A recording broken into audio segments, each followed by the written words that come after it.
Урматтуу бір туғандарым, бардыңарға Иса Машаяктын сүйісімен салам айтам. Дағы бір жолу сіздер менен ыйык жазуунун үстүнөн ой жүгүрткөнгө мүмкүнчүлүк болуп аткан үчүн Иса Теңирибизди даңктайм. Ар бириңиздерге Иса Теңирибиз батасын берсин, алкыштасын. Эң алгач мен сиздер менен Филиппиликтерге жазган каттын 2 bölümden 19. ayattan 30. ayatка чейин окуйм.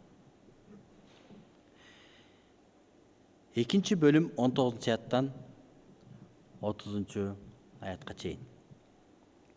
Силердин ал абалыңарды билип, көңүлүм тынчыш үчүн жакында силерге Тимотейди жиберем деп Иса Теңирден үмүттөнөм. Анткени силер үчүн чындап кам көргөн андан башка эч кимим жок. Анткени баары тең эле Иса Машаякка жакканды эмес, өздөрүнө жакканды көздөшөт.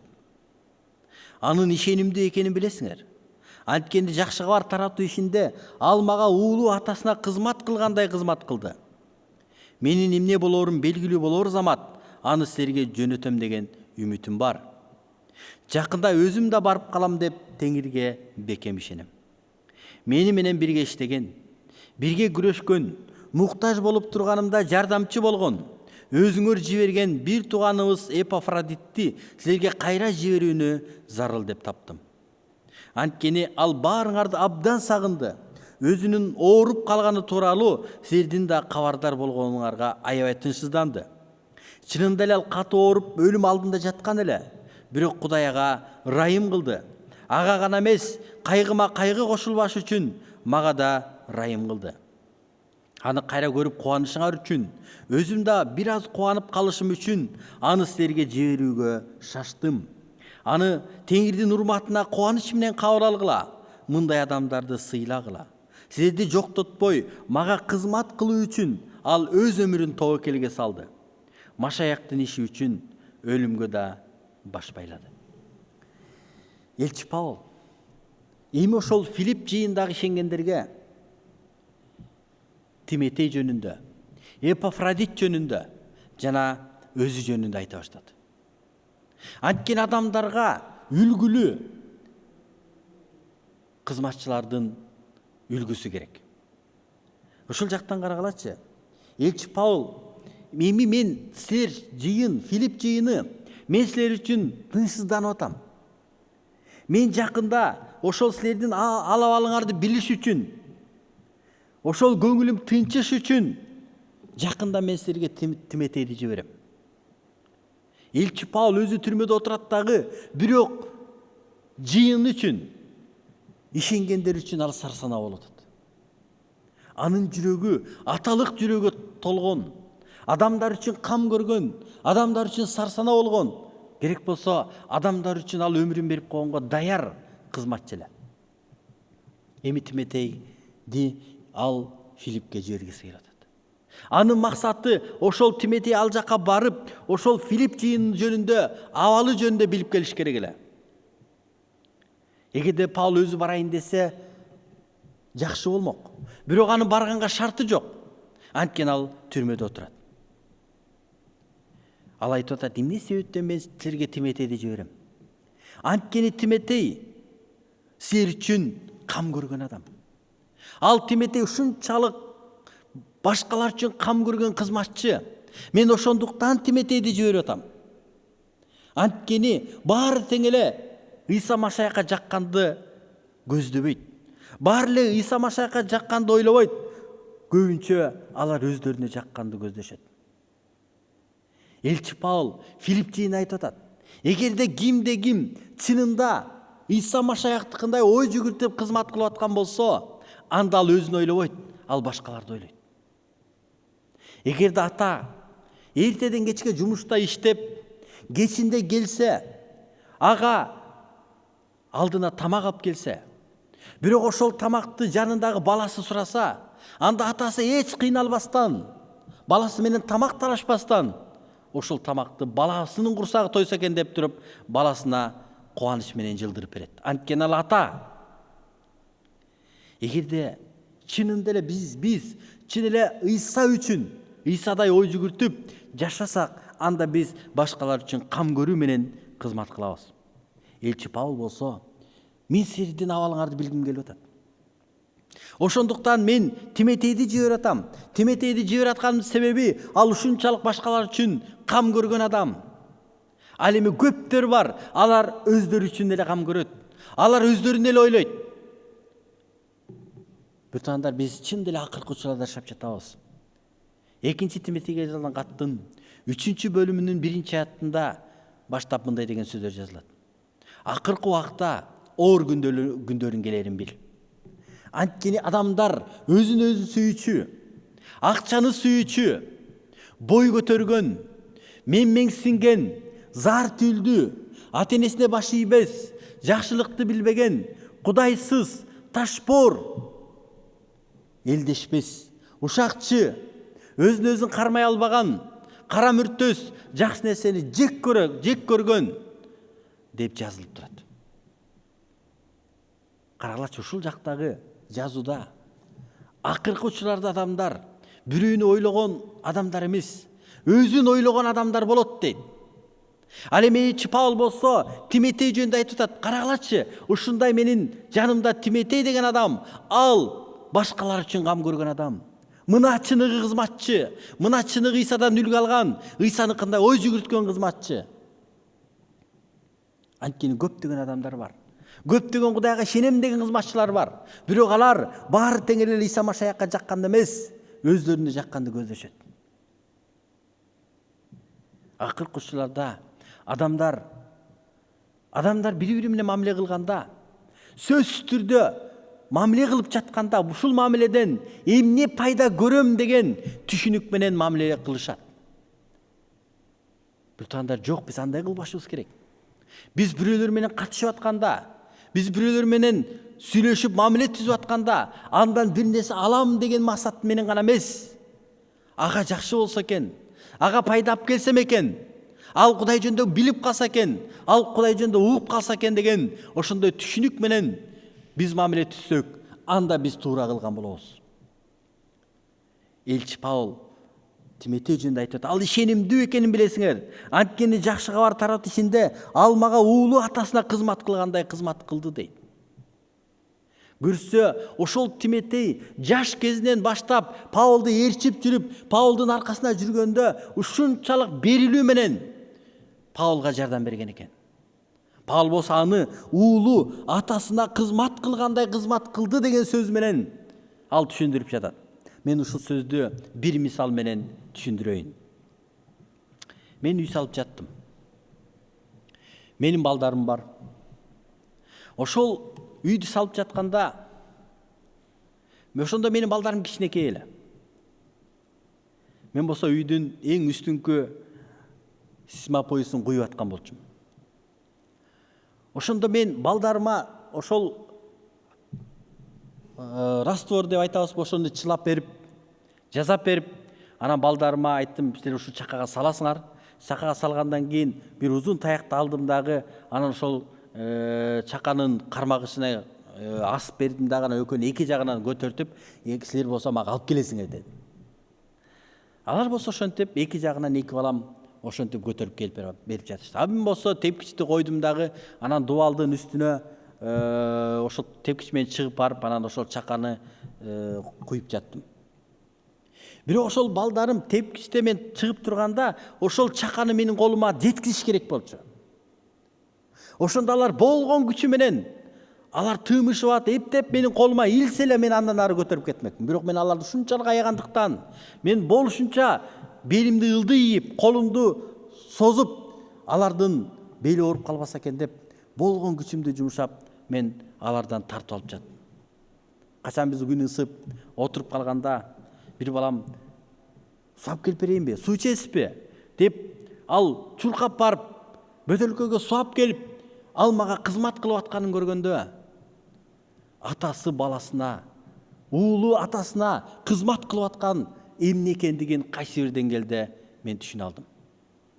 Элчи Павыл болсо Тимотей жөнүндө ал айтып жатат. Ал мага уулу атасына кызмат кылгандай кызмат кылды. Эмне себептен Тимотей ушундай ишенимдүү, эмне себептен Тимотей өзүнүнкүн ойлобогон, Ыйса Машаяктыкын ойлогон адам, анткени ал Ыйса Теңирдей ой жүгүрткөн адам болчу. Ал Ыйсадан үйрөнгөн, Ыйса жөнүндө ой жүгүртүү, Ыйсанын ой жүгүртүүсүнө ээ болуу, бул адамдын жашоосун өзгөртөт. Бул адамдын ой жүгүртүүсүн өзгөртөт. Адамдарга болгон мамилесин өзгөртөт. Элчи Павыл айтып атат: мен силерге Тимотейди жиберем. Ошол Тимотей силерге барганда, ал силер үчүн кам көргөн адам. Мен ошон үчүн ушунчалык жиберип жатам. Ал чындап кам көргөн адам. Ал болгон күчүн жумшап кам көргөн адам. Андан сырткары ал ишенимдүү адам экенин силер жакшы билесиңер. Көрсө, Филипп жыйындагы ишенгендер элчи Тимотейдин ушунчалык ишенимдүү экендигин алар жакшы билишкен экен. Жакшы кабар таратып жүргөндө Тимотей ушунчалык жаш болсо дагы ал болгон күч аракети менен кызмат кылган, болгон күч аракети менен чын жүрөктөн кызмат кылган экен. Ошондо элчи Павыл айтып атат: мен дейт, мен азыр түрмөдө отурам. Менин жашоом кандай болот? Менин жашоомго кандай тыянак чыгарышат? Мен азыр биле элекмин, бирок эмне болорун белгилүү болор замат мен аны силерге жөнөтөм деген үмүтүм бар. Жакында өзүм барып калам деген да Теңирден ишенем, мен Теңирден үмүттөнөм, балким өзүм да барып калышым мүмкүн дейт. Бирок биз билбейбиз, ал Филипп жыйына барганбы, барган эмеспи, бизге билбейбиз, андай маалыматыбыз жок. Бирок элчи Павыл ал айтып жатат: Тимотейди жиберем. Ошол Тимотей ал ишенимдүү адам. Бирок мен силерге дагы бир нерсени айткым келди. Мени менен бирге иштеген, бирге күрөшкөн, муктаж болуп турганымда жардамчы болгон, өзүңөр жиберген бир тууганыбыз Эпафродитти силерге кайра жиберүүнү зарыл деп таптым дейт. Көрсө, элчи Павыл кызмат кылып жүргөндө, муктаж болуп турганда, кыйналып турганда, Филипп жыйыны Эпафродитке жардамдарды чогултуп, элчи Павылга жөнөтүп жиберген экен. Ал эми Эпафродит ошол жардамды алып Павылга келип, Павылдын жанына келип, Павылга сооронуш болуп, Павылга жөлөк таяк болуп, Павылга жардам берген экен. Бирок бир күнү ошол Эпафродит ал абдан катуу ооруп калган экен. Анткени ыйык жазууда чынында эле ал катуу ооруп өлүм алдында жаткан эле, бирок Кудайга ырайым кылды. Ага гана эмес, кайгыма кайгы кошулбаш үчүн мага да ырайым кылды дейт. Ошондо ошол Эпафродит кызмат кылып жүрүп аябай катуу ооруп калган экен. Бирок элчи Павыл айтып атат: Теңир ырайым кылды ага. Бирок ага эмес, мага ырайым кылды. Башкача айтканда, ошол Эпафродиттин дүйнөдөн өтүп кетүүсү бул Павыл үчүн дагы өтө кайгы болмок экен. Бирок Павыл ушундай кызматчыларды көргөндө анын жүрөгү жылыган экен. Бул Эпафродит бул кандай кызматчы болгон? Бул өзүнүnkүн ойлобогон, башкалар үчүн өзүнүн жанын берген, башкалар үчүн ушунчалык болгон күчүн жумшаган, Кудайдын кызматы үчүн өмүрүн тобокелге салган кызматчы экен. Ал жөнүндө 30-аяттан окуйбуз. Силерди жоктотпой, мага кызмат кылуу үчүн ал өз өмүрүн тобокелге салды. Машаяктын иши үчүн өлүмгө да баш байлады. Көрсө, элчи Павыл ушунчалык Кудайдын ой жүгүртүүсүнө ээ болгон эки кызматчы жөнүндө айтып атат. Бирөөсү Тимотей, бирөөсү Эпафродит. Эпафродит болсо ушунчалык мени ойлогула, эмне себептен мен жөнүндө ойлонбойсуңар, эмнеге мен үчүн кам көрбөйсүңөр деп ой жүгүрткөн адам эмес экен. Тескерисинче бул башкалар сарсанаа болбосо экен, башкаларга мен жүк болбосом экен, башкача айтканда башкаларга мен жакшы салым кошсом экен, кызмат кылсам экен, жардам берсем экен деп ой жүгүрткөн адам экен. Ал болсо Павылга барып жардам берип, анын жанында болуп, кызмат кылып, жакшы таасир берген адам. Ал бир күн ал ооруп калды. Ошол ооруп калганда, ошол Филипп жыйыны Эпафродиттин ооруп калганын укканда, ошол Эпафродит Филипп жыйыны сенин ооруп калганың жөнүндө да угушту деген кабар укканда Эпафродит аябай сарсына болгон экен. Башкача айтканда, биздин сөз менен айтканда, силер аларга менин ооруп калгандыгым жөнүндө айтып эле койсоңор болмок дегенде айтыптыр.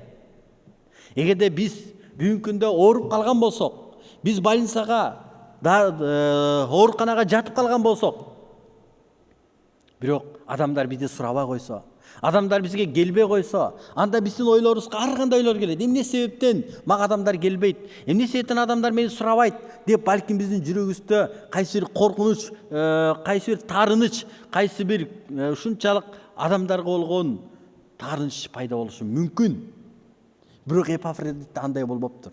Ошол Эпафродит болсо, тескерисинче алар менин ооруп жаткандыгым жөнүндө укпай эле койсоң болмок, аларды сарсана кылып эмне кылам мен деген экен. Карагалачы биртандар, ушундай ой жүгүрткөн адамдарды, ушундай ой жүгүрткөн кызматчыларды карагалачы. Ал өз үчүн эмес, башкалар үчүн ойлогон адам болгон. Анткени ушул адамдардын жашоосун карап, биз Ыйса Теңирден көрсөк болот. Анткени Ыйса Теңирибиз ушундай ой жүгүртпөдү эле. Анткени Ыйса Теңир ал асманды таштап, адамдардын жаны куткарыш үчүн ал жерге түшүп келди. Мына ошол Ыйса Теңирибизден Тимотей дагы, Эпафродит дагы, Павыл дагы үлгү алган экен. Эми элчи Павыл болсо, Эпафродитти дагы кайра Филиппке жөнөткүсү келип атат. Мен ойлойм, балким ошо Эпафродиттин ден соолугу начар болуп калганбы? Балким ал эс алышын каалагандыр. Ошол Филиппке барып, ошол жактагы ишенгендер аны үчүн кам көрүшүн каалагандыр. Ал айтып атат, мен дейт, ошол Эпафродитти силерге кайра жиберүүнү зарыл деп таптым. Анткени ал баардыгыңарды сагынды. Өзүнүн ооруп калганы тууралуу силердин кабардар болгонуңарга аябай тынчсызданды. Карагалачы, ал жыйынды сагынган экен. Ал ушунчалык жыйын үчүн тынчсызданган адам болгон экен. Ал болсо Теңирдин иши үчүн, Теңирдин кызматы үчүн өзүнүн өмүрүн тобокелге салып, Машаяктын иши үчүн өлүмгө баш байлаган адам болгон экен. Мына элчи Павыл ушундай кызматчыларды көрсөтүп атат. Ушундай кызматчылар бар болсо, мындай кызматчылар Ыйса Машаяктын ой жүгүртүүсүнө ээ болгон кызматчылар. Филиппликтерге ошол элчи Павыл айтып атат, силер болсо ушундай кызматчыларды урматтагыла, мындай кызматчыларды кабыл алгыла, мындай кызматчыларды сыйлагыла дейт. Биртандар, биз кызматчыларды сыйлашыбыз керек. Биз урматташыбыз керек. Анткени ыйык жазуу бизди ошого үйрөтөт. Кудайды сүйгөн, Кудайга жашоосун арнаган, Кудай үчүн кызмат кылган, убактысын арнаган кызматчыларды биз урматтап сыйлашыбыз керек. Анткени ыйык жазуу ошону үйрөтөт. Эгерде биздин ой жүгүртүүбүз Ыйса Машаяктыкындай болгон болсо, анда биз башка адамдар жөнүндө ойлонуп, аларга жакшы болушу жөнүндө ойлонуп, биз кызмат кылабыз. Мына бул дүйнөдө жылдыздай жаркырап туруу жашоосу бул башкалар үчүн кам көрүү. Биз башкалар үчүн кам көрүш үчүн жаралганбыз. Ошондуктан Кудай бизди Ыйса Теңир өзүнүн ыйык каны менен жууп тазалап куткарып алгандан кийин башкалардын жаны куткарылышы үчүн бизди тандап алды. Бүтандар, биздин айлана тегерегибизде биздин туугандарыбыз, биздин жакындарыбыз канча деген адамдар Ыйсаны тааный элек. Бирок биз ошол адамдардын жаны куткарылышы үчүн болгон күчүбүздү жумшашыбыз керек. Өзүбүздү эмес, өзгөнү да ойлошубуз керек. Биздин ой жүгүртүүбүз Ыйсаныкындай болуп, өзүбүздү басынтып, аларга жакшы болуш үчүн, аларга кызмат кылганга Ыйса Теңирибиз бизге жардам берсе экен. Ошондуктан, урматтуу бир туугандарым, мен сиздерге кайрылат элем. Өзүңөрдүн жашооңорду дагы бир сыйрак карап, текшерип, силер Кудайдын алдында Эпафродиттей, Павылдай жана Тимотейдей Ыйсаныкын ойлогон, Ыйсаныкын көздөгөн, Ыйса үчүн өзүнүн жашоосун арнаганга даяр болгон, өзүнүн өмүрүн Ыйсанын кызматы үчүн тобокелге салган кызматчыдай аракет кылып жатабызбы? Ошондой биздин жашообуз ошого ылайык келип жатабы? Ошондуктан бир туугандарым, Мен сиздерди ушул ыйык жазуунун негизинде ойлонууга чакырат элем. Биз адамдардын жаны куткарылыш үчүн тандалганбыз. Кудай бизди адамдарды куткарыш үчүн өзүнүн кызматына койгон. Эгерде биз жылдыздай жаркырап турсак, биз жарык болсок, ошол кежир бузулган муундун арасында таза, ыйык, кемчиликсиз Кудайдын уулдары болуп, Кудайдын ишин наалыбастан, шектенбестен кылган болсок, анда ишенем, анда көп адамдар Иса Теңириске кайрылат. Көп адамдар Исанын Теңир экенин, анын Кудай экендигин таанып билишет. Ошондуктан Иса Теңирим бардыгыңыздарга өзгөчө батасын берсин. Иса Теңирде ой жүгүткөнгө,